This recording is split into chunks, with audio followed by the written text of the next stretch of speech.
आज question number 51 से start करेंगे। कैन बेतवा लिंक परियोजना किन दो राज्यों के मध्य संचालित है? ऑप्शन बी मध्य प्रदेश और उत्तर प्रदेश। तो कैन बेतवा लिंक परियोजना को डिटेल में पढ़ेंगे। कैन बेतवा लिंक परियोजना मध्य प्रदेश और उत्तर प्रदेश की सर्वप्रथम परियोजना है जिसकी नींव 2005 में रखी गई थी। नेक्स्ट पॉइंट है, इस परियोजना में 77 मीटर लंबा और 2 किलोमीटर चौड़ा दोधन बांध एवं 231 किलोमीटर लंबी नहर का निर्माण कार्य शामिल है। कैन बेतवा लिंक परियोजना से लाभान्वित जिले कौन से? टीकमगढ़, छतरपुर, पन्ना, ललितपुर, महुआ और झांसी है। नेक्स्ट 52 क्वेश्चन नंबर 52 देखते हैं। मध्य प्रदेश के किस जिले में आवदा बांध स्थित है? मध्य प्रदेश के किस जिले में आवदा बांध स्थित है? श्योपुर जिले में आवदा बांध। डिटेल में, मध्य प्रदेश के श्योपुर जिले में आवदा बांध स्थित है। सीप नदी पर ग्राम आवदा के पास बांध का निर्माण सिंधिया रियासत काल में हुआ था। सीप नदी पर ग्राम आवदा के पास बांध का निर्माण सिंधिया रियासत काल में हुआ था। आवदा बांध सिंचाई स्रोत के साथ साथ पर्यटन स्थल भी है। आवदा बांध सिंचाई स्रोत के साथ साथ पर्यटन स्थल भी है।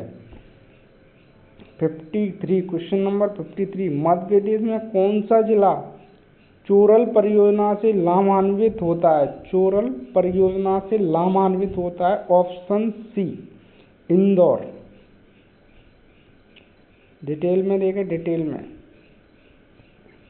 ऑप्शन सी होगा इंदौर। मध्य प्रदेश के प्रमुख शहर एवं उनके जल आपूर्ति स्रोत। इंदौर शहर चोल परियोजना, इंदौर शहर है वो चोल परियोजना है। भोपाल शहर कोलार परियोजना।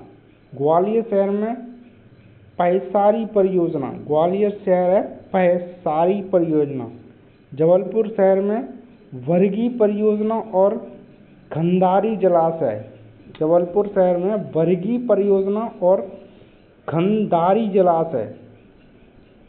तो देखा जाए प्रमुख शहर एवं उनके जल आपूर्ति स्रोत। इंदौर शहर में चोल परियोजना, भोपाल शहर है कोलार परियोजना, ग्वालियर शहर में पैसारी परियोजना, जबलपुर शहर में बरगी परियोजना और खंडारी जलाशय।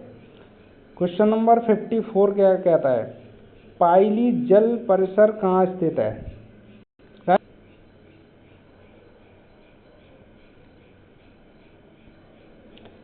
पाइली जल परिसर कहाँ स्थित है?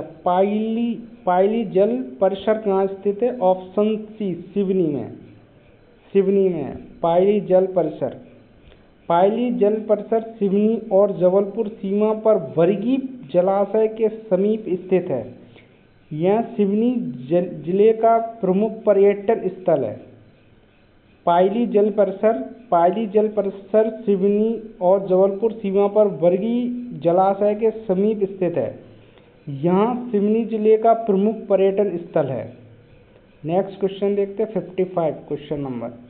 निम्नलिखित युगों पर विचार कीजिए। तो ऑप्शन होगा डी, ऑप्शन डी उपरोक्त सभी। तो सीप नदी बंजारा बांध, सीप नदी कहाँ पर है? बंजारा बांध पर। यह सीप नदी पर बंजारा बांध बना हुआ है। आसन नदी पर पगारा बांध है। मोवर नदी पर पैसारी बांध है, ये ग्वालियर परियोजना में आता है। मोवर नदी से पैसारी बांध बना है मोवर नदी पर। चौपन नदी गोपी कृष्णा बांध। तो मध्य प्रदेश के प्रमुख बांध सीप नदी पर कौन सा है? बंजारा बांध जो कि श्योपुर में है। आसन नदी पगारा बांध मुरैना में है। आसन नदी पगारा बांध मुरैना में। मोवर नदी पैसारी बांध ग्वालियर में, पैसारी बांध कहाँ? ग्वालियर में, वो भी मोवर नदी पर। चौपल नदी गोपी कृष्णा बांध गुना में, गोपी कृष्णा बांध गुना में, चौपल नदी पर। नेक्स्ट क्वेश्चन है 56।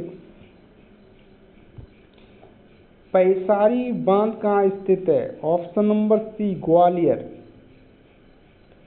पैसारी बांध कहाँ स्थित है? ग्वालियर में।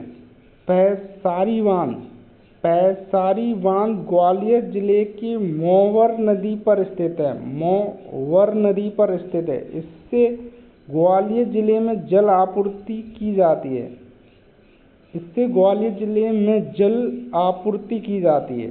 पैसारी बांध ग्वालियर जिले की मोवर नदी पर स्थित है, इससे ग्वालियर जिले में जल आपूर्ति की जाती है। Question number 57।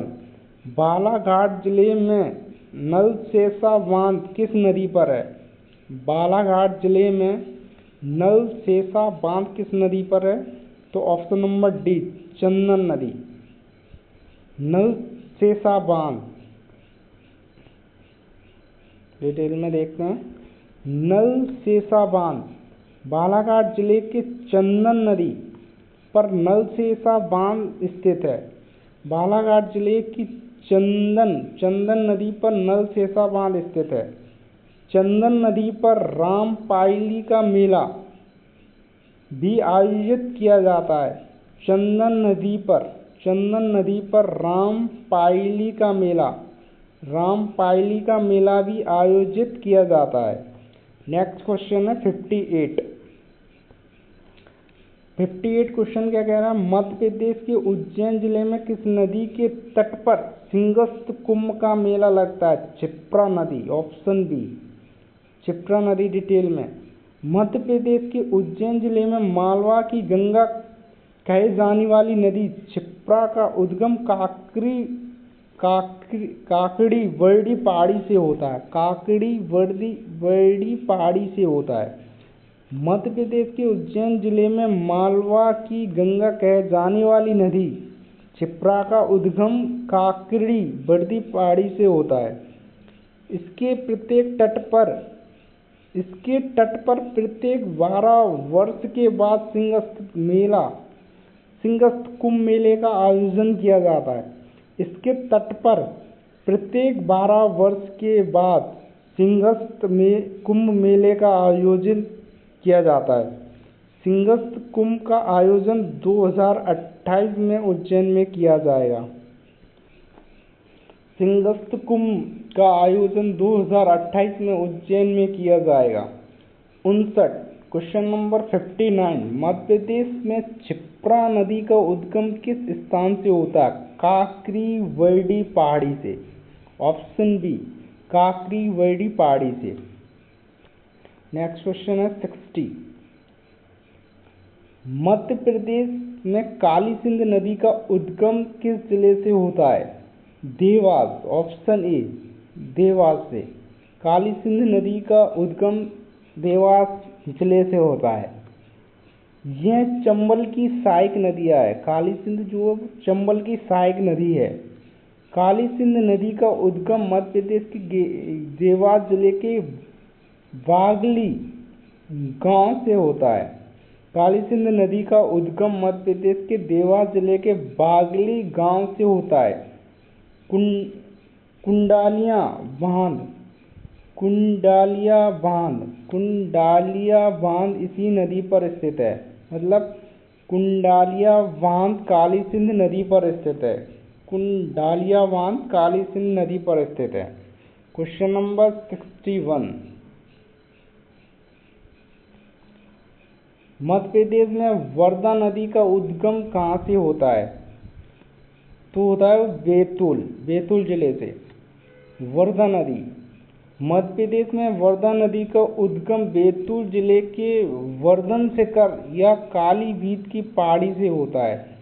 मध्य प्रदेश में वर्धा नदी का उद्गम बैतूल जिले के वर्धन शिखर या काली भीत की पहाड़ियों से होता है। काली भीत की पहाड़ियों से होता है। सेकंड पॉइंट है महाराष्ट्र में जाकर वैनगंगा नदी से मिलकर प्राणहिता संगम का निर्माण करती है और गोदावरी में समा जाती है। महाराष्ट्र में जाकर वैनगंगा नदी से मिलकर प्राणहिता संगम का निर्माण करती है और गोदावरी में समा जाती है। वर्धा नदी के किनारे महाराष्ट्र में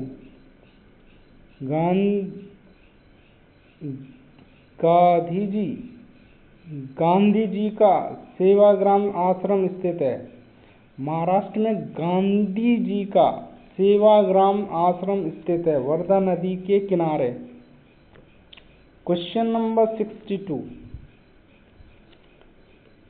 मध्य प्रदेश में उद्गमित होने वाली किन दो नदियों के संगम का प्राणहिता के नाम से जाना जाता है? ऑप्शन बी वैनगंगा और वर्धा। वैनगंगा और वर्धा।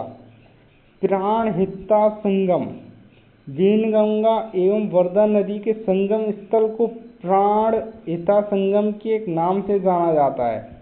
वैनगंगा एवं वर्धा नदी के संगम स्थल को प्राणहिता संगम के नाम से जाना जाता है। इस संगम के बाद दोनों नदियां महाराष्ट्र में प्राणहिता के नाम से बहकर गोदावरी में मिल जाती हैं। इस संगम के बाद दोनों नदियां महाराष्ट्र में प्राणहिता के नाम से बहकर गोदावरी में मिल जाती हैं। दी राइज ऑफ शिवगामी उपन्यास में प्राणहिता नदी का वर्णन किया गया है। दी राइज ऑफ शिवगामी उपन्यास में प्राणहिता नदी का वर्णन किया गया है। क्वेश्चन नंबर 63, मध्य प्रदेश के छिंदवाड़ा जिले से उद्गमित होने वाले पेंच नदी किस नदी में समाहित होती है? Option B Godavari. पेंच नदी गोदावरी। पेंच नदी छिंदवाड़ा जिले के जुन्नारदेव से उद्गमित होकर पेंच राष्ट्रीय उद्यान से बहते हुए कानन नदी वैनगंगा की सहायक नदी में समाहित हो जाती है। पेंच नदी छिंदवाड़ा जिले के जुन्नारदेव उद्गमित होकर पेंच राष्ट्रीय उद्यान से बहते हुए कान्ह नदी वैनगंगा की सहायक नदी में समाहित हो जाती है। वैनगंगा गोदावरी नदी में जाकर मिल जाती है। वैनगंगा जो है वो गोदावरी नदी में जाकर मिल जाती है। अतः उपयुक्त दिए गए विकल्प में बी विकल्प सही उत्तर होगा। क्वेश्चन 64, मध्य प्रदेश में कौन सी नदी कर्क रेखा को 2 बार काटती है? तो होगा माही नदी। मध्य प्रदेश में कौन सी नदी कर्क रेखा को 2 बार काटती है? माही नदी।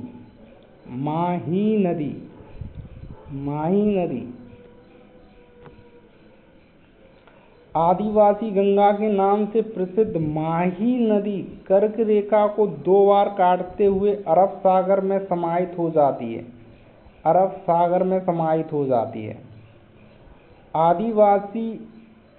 आदिवासी गंगा के नाम से प्रसिद्ध माही नदी कर्क रेखा को 2 बार काटते हुए अरब सागर में समाहित हो जाती है। क्वेश्चन नंबर 65, नर्मदा द्वारा गठित जल निकासी व्यवस्था कैसी है? नर्मदा द्वारा गठित जल निकासी व्यवस्था कैसी है? ऑप्शन बी अनुगामी ट्रेलिंग अपवाद तंत्र। नर्मदा नदी अनुगामी का उदाहरण प्रस्तुत करती है, जिसमें इसकी अधिकांश नदियां इसके समांतर प्रवाहित होती हैं, क्योंकि यह एक भ्रंश घाटी के रूप में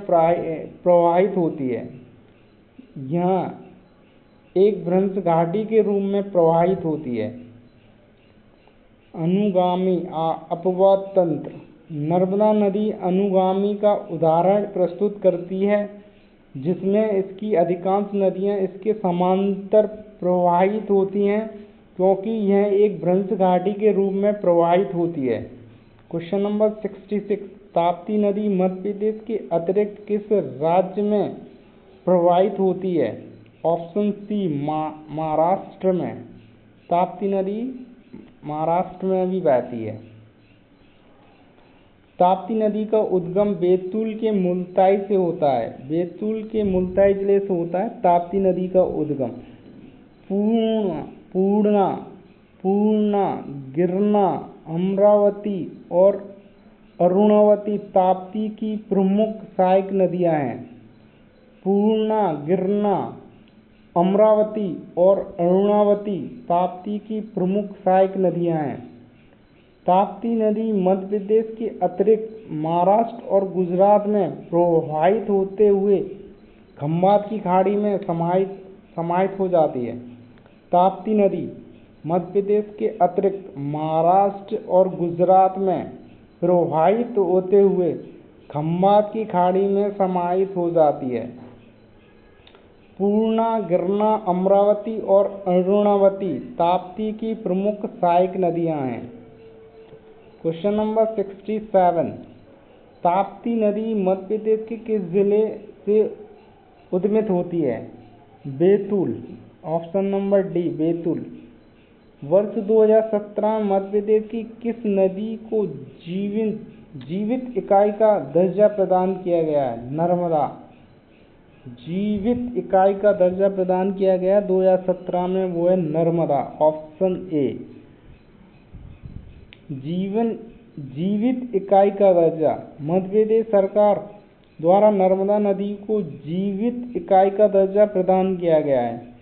भारत में उत्तराखंड उच्च न्यायालय ने गंगा और यमुना को जीवित इकाई का दर्जा दिया है।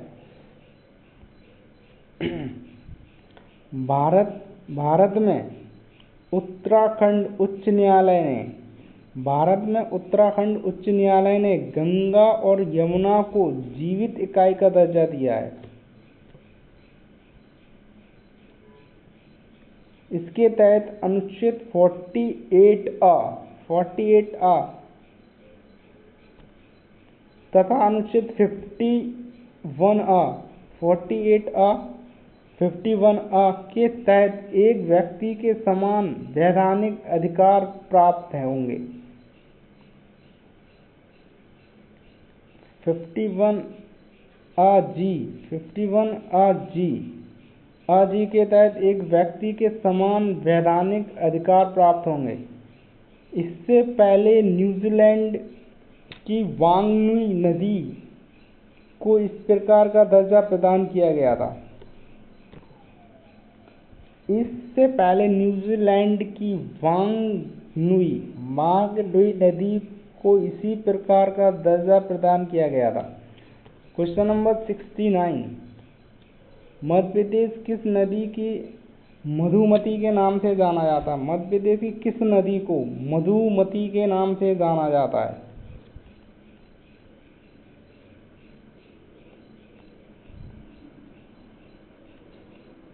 मधुमती के नाम से महुवर। Option D, Mahuwar. मधुमती के नाम से जाना जाता है महुवर। डिटेल में देखते हैं महुवर।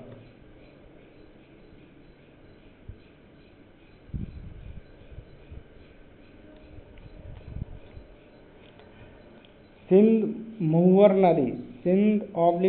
नदी मध्य प्रदेश के सिंध की सहायक नदी महुवर को मधुमती कहा जाता है।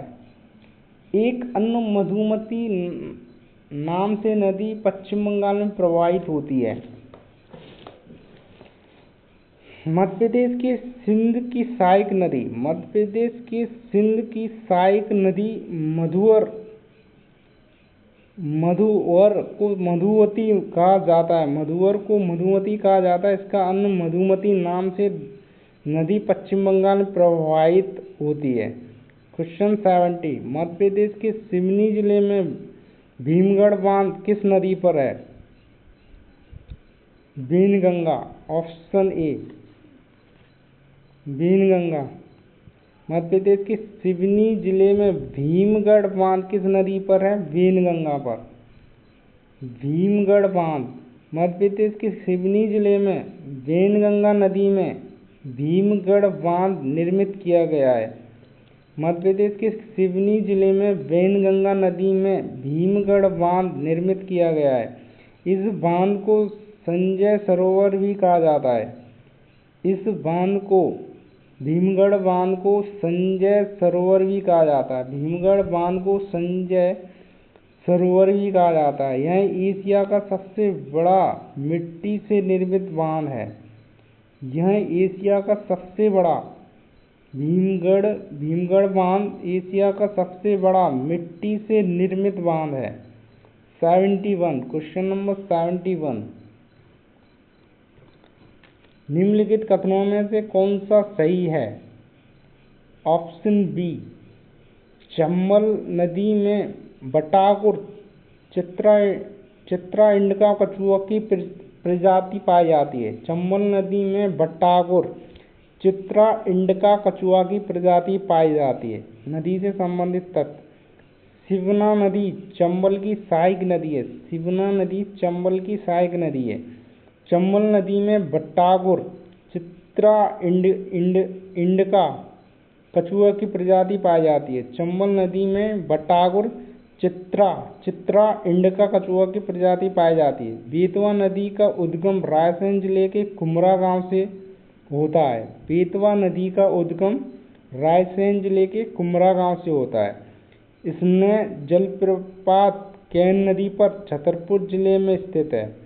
इसमें जलप्रपात कैन नदी पर छतरपुर जिले में स्थित है। इसमें जलप्रपात कैन नदी पर छतरपुर जिले में स्थित है। 72 क्वेश्चन नंबर 72 मध्य प्रदेश में किन नदी को स्वर्ण नदी के नाम से जाना जाता है? ऑप्शन डी सोन नदी को स्वर्ण नदी के नाम से जाना जाता है। तो मध्य प्रदेश में सोन नदी को स्वर्ण नदी के नाम से जाना जाता है। सोन नदी में सीधी जिले के क्षेत्रों में गोल्ड प्लेजर डिपॉजिट रेत में महीन सोने के कण पाए जाते हैं। रेत में महीन सोने के कण पाए जाते हैं, जिसके कारण इस नदी को स्वर्ण नदी कहा जाता है। मध्य प्रदेश में सोन नदी को स्वर्ण नदी के नाम से जाना जाता है। सोन नदी में सीधी जिले के क्षेत्रों में गोल्ड प्लेजर डिपॉजिट रेत में महीन सोने के कण पाए जाते हैं, जिसके कारण इस नदी को स्वर्ण नदी कहा जाता है। क्वेश्चन नंबर 73 मध्य प्रदेश के सिवनी जिले की जीवन रेखा किस नदी को कहा जाता है? वैनगंगा को।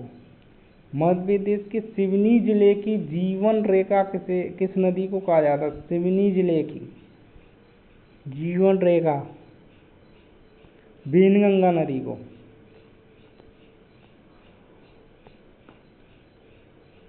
वैनगंगा नदी सिवनी जिले के मुंडारा गांव गोपालगंज से निकलती है और यह महाराष्ट्र में गोदावरी में जाकर समाहित हो जाती है।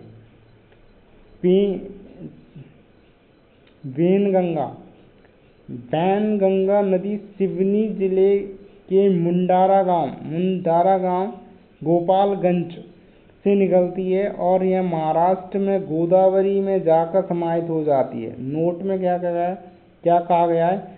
वैनगंगा नदी उद्गम होने के बाद उत्तर में, फिर पूरब में और फिर अंत में दक्षिण में मुड़ते हुए गोदावरी में मिल जाती है। मतलब वैनगंगा नदी का उद्गम होने के बाद पहले उत्तर में बहती है, फिर पूरब में और अंत में दक्षिण में मुड़ते हुए गोदावरी में मिल जाती है। क्वेश्चन नंबर 74 मध्य प्रदेश के अनूपपुर जिले में माई की बगिया किस नदी के किनारे स्थित है? माई की बगिया ऑप्शन डी नर्मदा नदी के किनारे।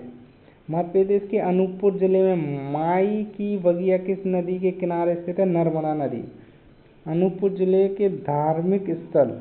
मध्य प्रदेश में अनूप जिले में नर्मदा नदी के किनारे माई की बगिया, श्री यंत्र मंदिर, कबीर चबूतरा और कर्ण मंदिर स्थित है।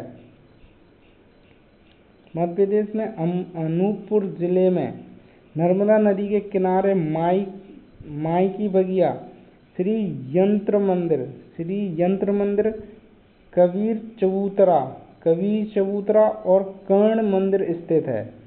Question number 75।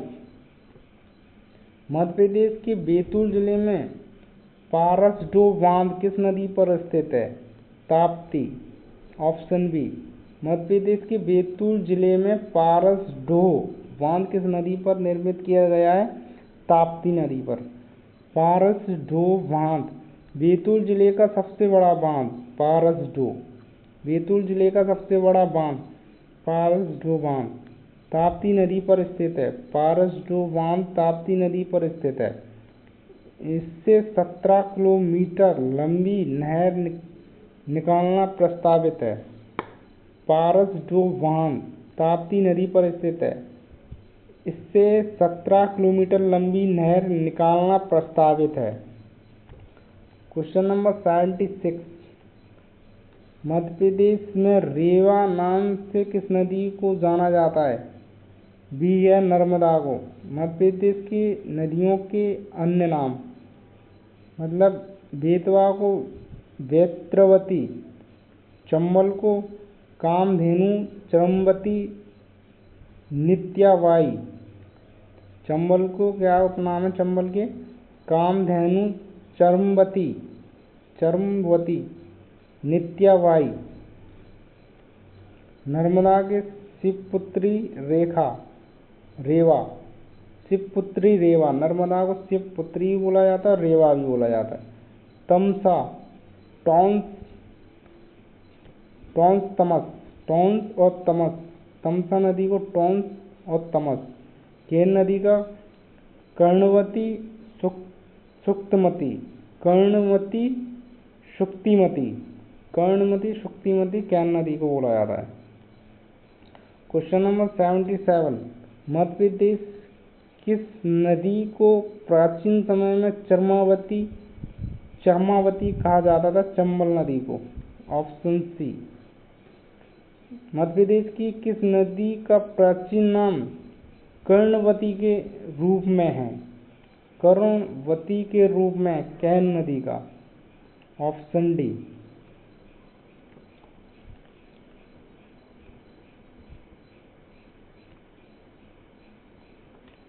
Question number 79। मध्य प्रदेश की किस नदी को बेत्रावती नाम प्रसिद्ध है? ऑप्शन डी बेतवा नदी को बेत्रवती नाम प्रदान किया गया है।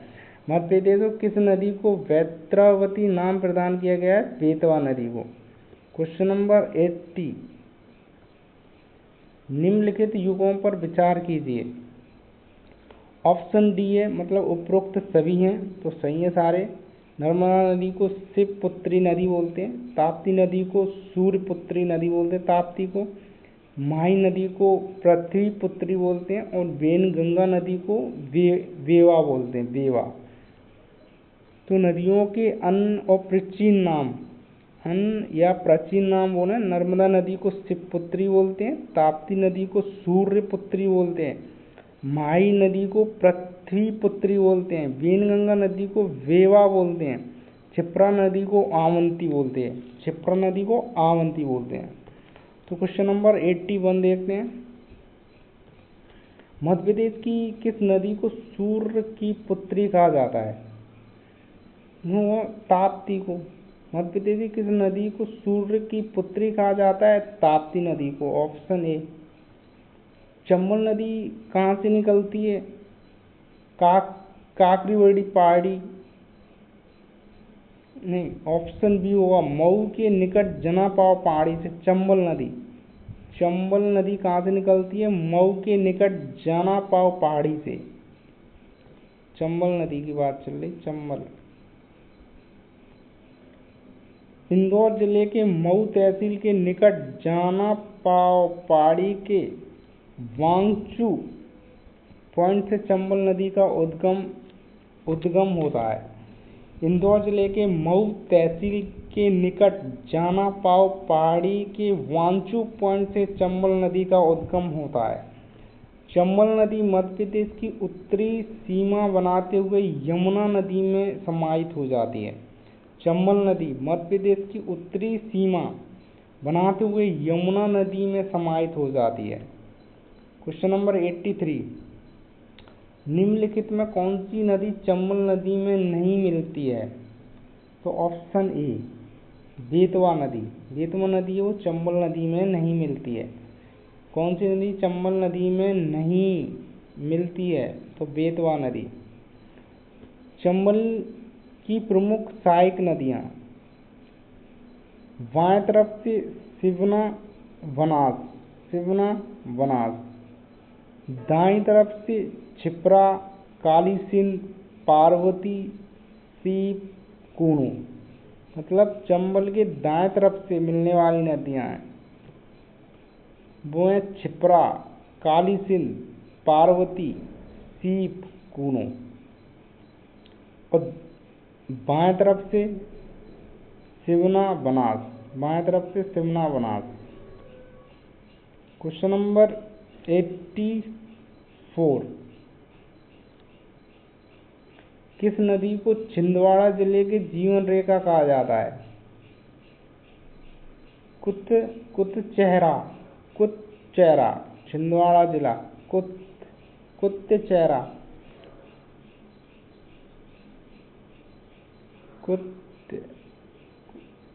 कुत्चेहरा नदी को छिंदवाड़ा जिले की जीवन रेखा कहा जाता है।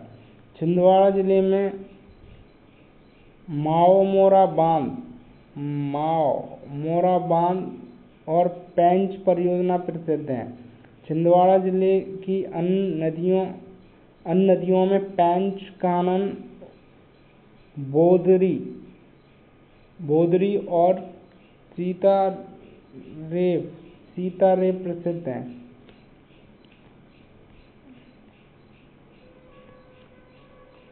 मध्य प्रदेश में उत्खनन स्थलाकृति का निर्माण किस नदी द्वारा निर्मित होता है? ऑप्शन सी है चंबल। उत्खनन स्थलाकृति का निर्माण किस नदी द्वारा किया जाता है? चंबल नदी। चंबल एक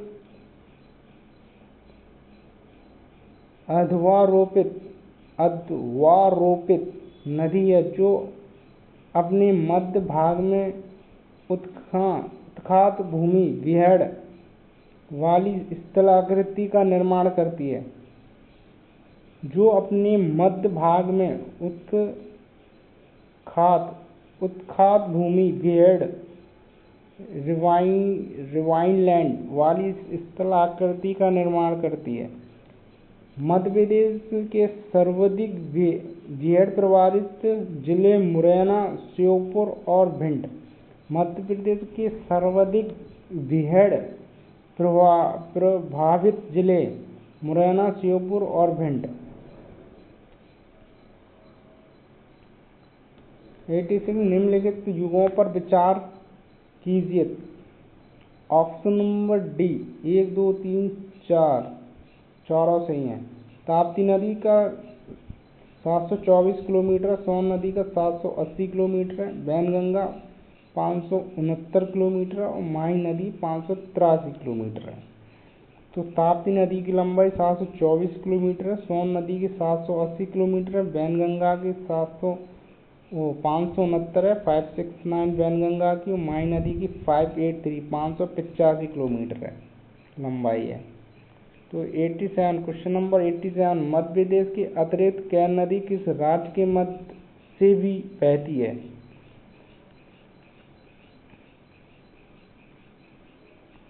कैन नदी बी ऑप्शन है, मतलब उत्तर प्रदेश, महाराष्ट्र, उत्तर प्रदेश, गुजरात, राजस्थान। Option B Uttar Pradesh.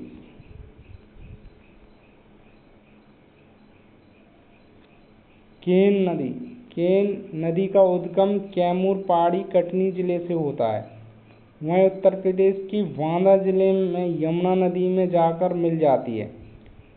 सोनार, कोपरा, व्यामा, वियरना, खादर, उर्मिल और चंद्रावन इसकी प्रमुख सहायक नदियां कैन की। 88 क्वेश्चन नंबर, मध्य प्रदेश में कैन नदी का उद्गम कहाँ से होता है?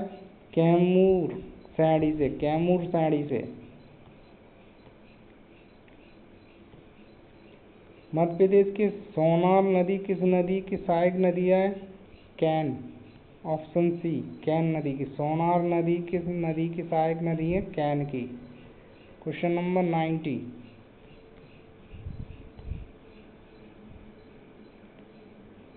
कोपरा, व्यामा और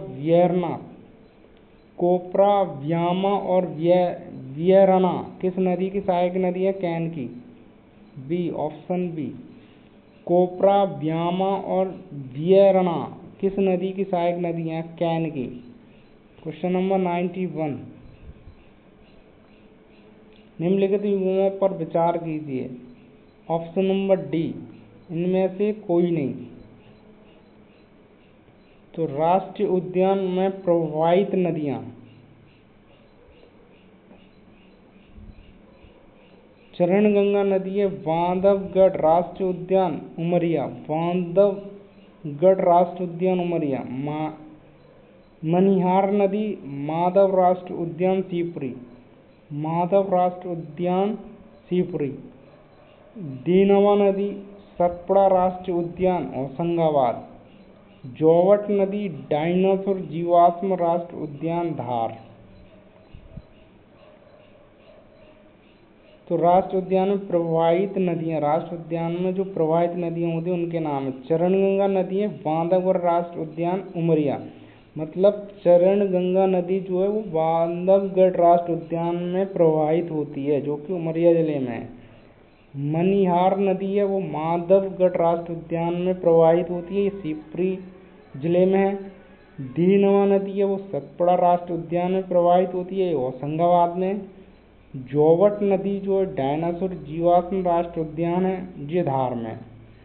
क्वेश्चन नंबर 92, चरणगंगा नदी किस राष्ट्रीय उद्यान में प्रवाहित होती है? ऑप्शन सी, बांधवगढ़ राष्ट्रीय उद्यान। चरणगंगा नदी किस राष्ट्रीय उद्यान से प्रवाहित होती है? बांधवगढ़ राष्ट्रीय उद्यान। निम्नलिखित में से कौन सी नदी पन्ना बांध अभयारण्य से गुजरती है? तो कैन नदी होगी, ऑप्शन ए। मध्य प्रदेश राष्ट्रीय उद्यान उनसे गुजरने वाली नदियां, राष्ट्रीय उद्यान प्रवाहित नदी, पन्ना राष्ट्रीय उद्यान कैन, कान्हा राष्ट्रीय उद्यान बंजर, हालोन और सूपण। कान्हा राष्ट्रीय उद्यान से बंजर, हालोन और सूपण नदी निकलती हैं कान्हा राष्ट्रीय उद्यान से। पेंच राष्ट्रीय उद्यान से पेंच और कानन नदी पेंच राष्ट्रीय उद्यान से प्रवाहित होती है। क्वेश्चन नंबर 94, कान्हा क्षेत्र में कौन सी नदी बहती है? कान्हा क्षेत्र में कौन सी नदी बहती है? सुरपण नदी, ऑप्शन ए। क्वेश्चन 95, जब आप अजयगढ़ किले पर जाते हैं तो आप किस नदी को देख सकते हैं? तो होगा बी, कैन। आप अजयगढ़ किले पर जाते हैं तो आप किस नदी को देख सकते हैं? कैन नदी को। पन्ना जिले में स्थित अजयगढ़ किले के समीप कैन नदी को देखा जा सकता है। पन्ना टाइगर रिजर्व और ग्रेटर गंगेऊ अभयारण्य से भी कैन नदी प्रवाहित होती है, मतलब पन्ना टाइगर रिजर्व और ग्रेटर गंगेऊ अभयारण्य से भी कैन नदी प्रवाहित होती है। पन्ना जिले में स्थित अजयगढ़ किले के समीप कैन नदी को देखा जा सकता है। क्वेश्चन नंबर 96, निम्नलिखित युगों पर विचार कीजिए।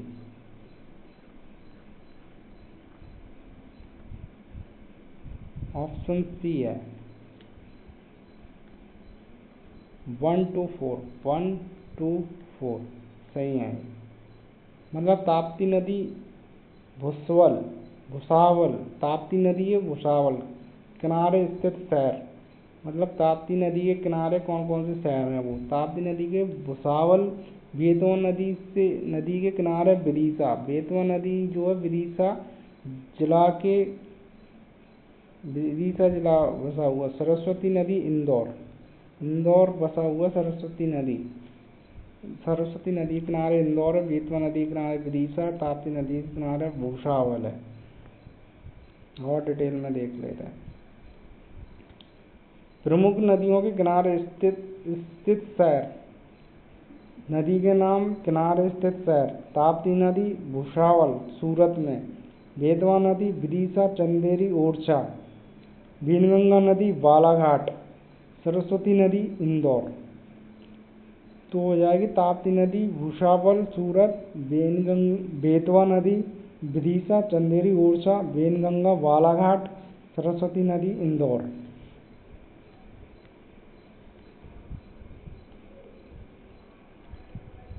क्वेश्चन नंबर 97, मध्य प्रदेश के विदिशा जिले से किस नदी तट पर स्थित है? बेतवा किस नदी पर? मध्य प्रदेश का विदिशा जिला किस नदी तट पर स्थित है? Betwa, option B. Madhya Pradesh question number 98, Madhya Pradesh की राज्य सरकार ने मध्य भारत की किस नदी में रेत खुदाई पर अनिश्चित प्रतिबंध लगा दिया है? तो नर्मदा नदी, डी नर्मदा नदी। मध्य प्रदेश में मई 2017 को तत्कालीन मुख्यमंत्री शिवराज सिंह चौहान और खनिज मंत्री राजेंद्र शुक्ला द्वारा नर्मदा नदी में रेत खुदाई पर अनिश्चितकालीन प्रतिबंध लगा दिया गया है। क्वेश्चन नंबर 99, मध्य प्रदेश में बेतवा नदी का उद्गम स्थल कहाँ स्थित है? ऑप्शन सी कुमरा रायसेन जिले के कुमरा गांव से। Option C. मध्य प्रदेश में बेतवा नदी रायसेन जिले के कुमरा गांव से निकलकर उत्तर प्रदेश यमुना नदी में मिल जाती है। यमुना नदी से मिल जाती है। मध्य प्रदेश में बेतवा नदी रायसेन जिले के कुमरा गांव से निकलकर उत्तर प्रदेश में यमुना नदी से मिल जाती है। बेतवा नदी पर सम्राट अशोक बांध, माता टीला, राजघाट और परीक्षा बांध स्थित है। बेतवा नदी पर सम्राट अशोक बांध, माता टीला बांध, राजघाट और परीक्षा बांध स्थित है। बेतवा की प्रमुख सहायक नदियां वीणा, जामनी और धसान। बेतवा की प्रमुख सहायक नदियां वीणा, जामनी और धसान। क्वेश्चन नंबर 100, निम्नलिखित में से कौन सा बांध बेतवा नदी पर स्थित नहीं है? बाणसागर बांध। निम्नलिखित में से कौन सा बांध बेतवा नदी पर स्थित नहीं है? वो बाणसागर बांध। और जो स्थित हैं वो कौन सा हो गया? राजघाट, परीक्षा बांध, माता टीला बांध। ये सारे बेतवा नदी पर स्थित हैं। बेतवा नदी पर कौन कौन से स्थित है? राजघाट बांध, परीक्षा बांध और माता टीला बांध। 101 भी देख लो। बेतवा नदी मध्य प्रदेश के अतिरिक्त किस राज्य में प्रवाहित होती है? बेतवा नदी मध्य प्रदेश के अतिरिक्त किस राज्य में प्रवाहित होती है? तो ऑप्शन सी है मध्य प्रदेश और उत्तर प्रदेश। बेतवा नदी मध्य प्रदेश और उत्तर प्रदेश में भी प्रवाहित होती है। तो मध्य प्रदेश की प्रमुख सहायक नदियां अमरावती, ताप्ती, देनवा, तवा, मीरसन, कैन, जामनी, बेतवा। ताप्ती की सहायक नदी है अमरावती, तवा की है देनवा, कैन की है मीरसन, बेतवा की है जामनी। तो आज अपन 100 मतलब 50 क्वेश्चन कर लिए। अब अगले 50 क्वेश्चन अगले वीडियो में करेंगे, राइट? Okay, thank you.